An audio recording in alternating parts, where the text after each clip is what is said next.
If you think dealing with a narcissist is difficult when they're in their 20s, 30s, 40s, try dealing with one in their 70s and 80s. As when it comes to narcissistic individuals, they don't grow and develop with age for the better. They do so for the worse.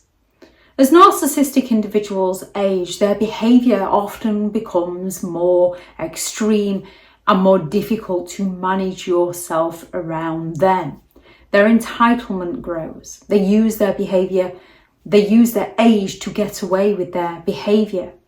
As they face the reality of ageing, especially the somatic narcissist, of losing their physical appearance, their charm, their control over others, the control over their environment, it often leads to more pronounced traits and behaviours of narcissism, to which most ageing narcissists will go all out to play the victim in.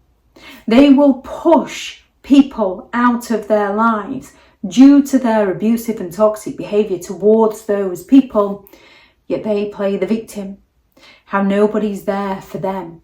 Nobody cares about them. And they get people, especially strangers, to feel sorry for them and support them. Narcissists, as they age, often become even more self-centered. As they lose that external validation of their youth and their potential attractiveness, narcissists become a lot more self-centered.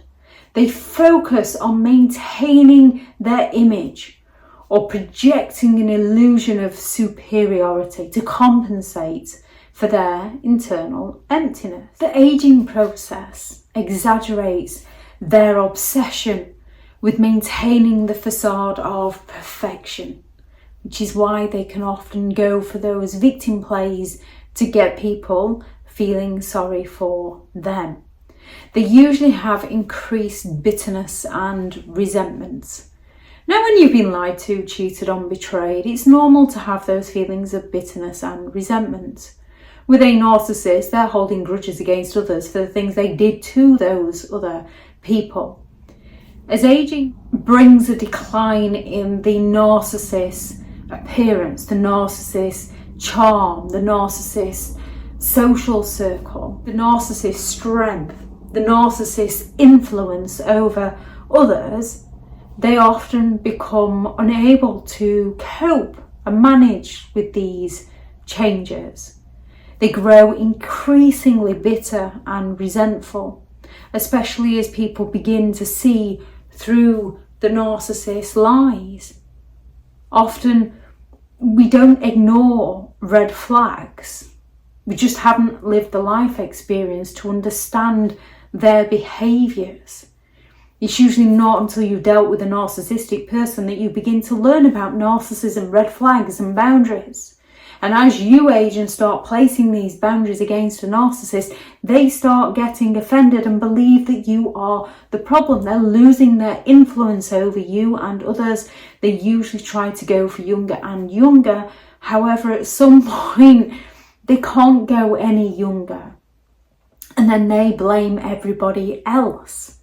They become very hostile towards those who will no longer run around after them, who have something they don't have. They're incredibly envious by nature, and they become even more envious as they grow older and angry at their life course. They complain more often. Now, certain cultures, usually British people, are quite good at complaining. Certain people are quite good at complaining.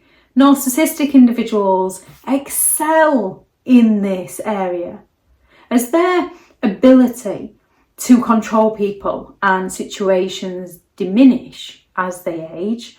Narcissists often resort to constant complaining.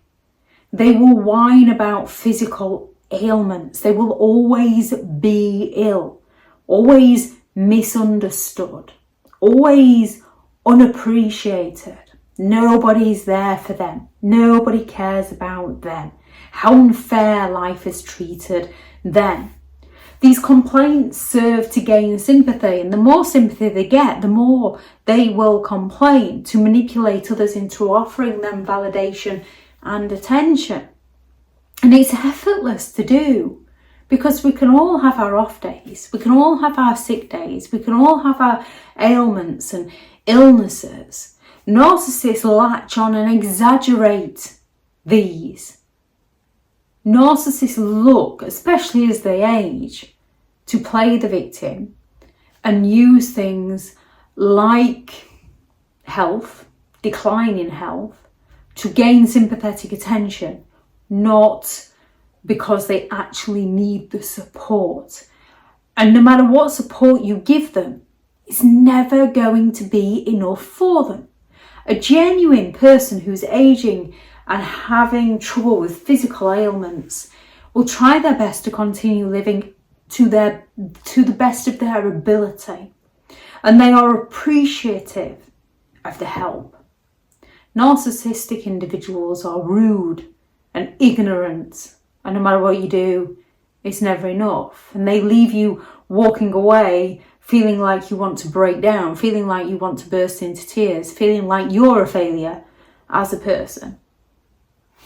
They become more critical of others, and they become more offended by criticism. With age, a narcissist's self-esteem begins to become more fragile. Therefore, they seek to pull everybody else down to feel better about themselves. The woes of how nobody suffered quite like they have, because they lack the empathy to recognise the suffering in others. Most people are going through something. Most people have suffered through something. People with empathy can usually recognise this. People with empathy can usually think, well, actually, I haven't got it that bad. They've got it far worse than me. And then feel bad that they've got it far worse than you. With a narcissist, nobody has ever suffered as bad as they have. So they can start to lash out quicker. They don't want any form of constructive feedback at all. They'll just twist it back on to you. They'll become defensive and aggressive and use their age as validation as to why it's okay to be abusive. They lose control as they age, as they lose their looks, as they lose their status, as they lose their health. Narcissists struggle to maintain control of those around them, control of their environment. And they find this incredibly challenging and usually become more manipulative. They can adopt new beliefs. Now, we're all capable of changing our beliefs throughout the course of life as new information comes along. However, with a narcissist, this sudden shift is a desire for external validation, excessive attention, praise and recognition. They often will align with a group that they perhaps spent their entire life talking badly of, mocking. Then all of a sudden, they've joined that hobby, they've joined that religion. Yet they're not there because they want to be there. They're there to exploit the people within it. They're looking to manipulate new circles for their own gain. Thank you very much to all the returning subscribers and your continued support with the channel. It's greatly appreciated. If you are new to the channel, I'm Elizabeth Shaw. This channel is all about narcissistic behaviour to give you more understanding of the people you might be dealing with within your life, how to handle yourself around those people if you cannot go no contact, and different methods to find what works for you to help you understand and overcome narcissistic and emotional abuse. If you do find the information helpful on this channel, please do subscribe. If you are looking for further help and support in understanding and overcoming narcissistic and emotional abuse, I do have several online guides available, and those teachable links are in the video description. I do also have a few limited one-to-one slots available. If you're looking for a licensed therapist to speak to, I have partnered with BetterHelp, and their sponsored link is in the video description. I do also have several books out on Amazon: How to Create Boundaries, around those who have no respect for your boundaries. The new book, which is the novel of Behind the Mask, The Rise of a Narcissist, 15 rules to deal with narcissistic people, how to stay sane and break the chain. A Narcissist Handbook, the ultimate guide to understanding and overcoming narcissistic and emotional abuse. And Healing from Narcissistic Abuse, a guided journal for empowerment and recovery, or recovery and empowerment, which is less reading and more journaling. If anyone is interested in any of those books, please go and take a look at those on Amazon. Go out there and create the day that you deserve, because you do deserve to have an amazing day. Bye.